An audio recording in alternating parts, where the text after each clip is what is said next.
जैना से होलो है प्यारा छौरी आफत में है कपराना मांगे। जैना से होलो है प्यारा छौरी आफत में है कपराना मांगे।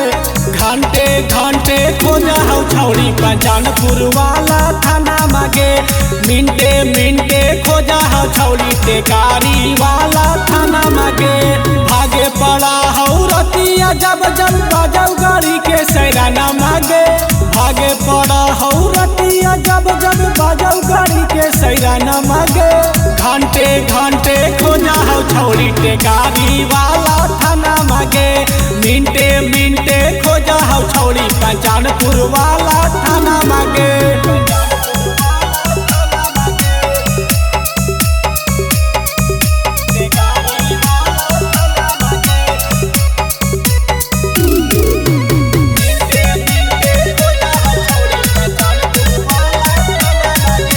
Bholenath recording studio Kariyatpur. कैली है बाराया फारन गे छौरी 18 गो मर्डर केस गे। लागा हो कि घरवा छोड़ के भागे पड़तो विदेश गे। कैली है बाराया फारन गे छौरी 18 गो मर्डर केस गे। लागा हो घरवा छोड़ के भागे पड़ा तो विदेश गे। जादे दिन के सुन गे छौरी हियो ना हम मेहमाना मांगे। जादे दिन के सुन गे छौरी हियो ना हम मेहमाना मांगे। घंटे घंटे खोजा हो छौरी टेकारी वाला थाना मांगे। मिनटे मिनटे खोजा हो छौरी पंचानपुर वाला थाना मांगे।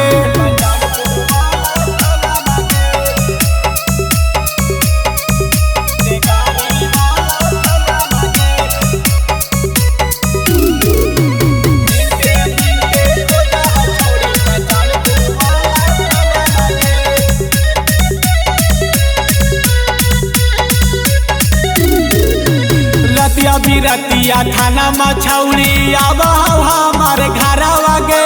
पीछे पीछे पुलिस आवा आगे भगौला भरवा गे। रतिया बिरतिया थाना में छौरी आवा हमार घरवा गे। पीछे पीछे पुलिस आवा आगे भगौला भरवा गे। रमेश में दर्दी बांधी लेलकौ माथा में कफना मांगे। रमेश में दर्दी बांधी लेलकौ माथा में कफना मांगे। घंटे घंटे खोजा हो छौरी टेकारी वाला थाना मांगे। मिनटे मिनटे खोजा हो छौरी पंचानपुर वाला थाना मांगे। अगर ना बचबोगे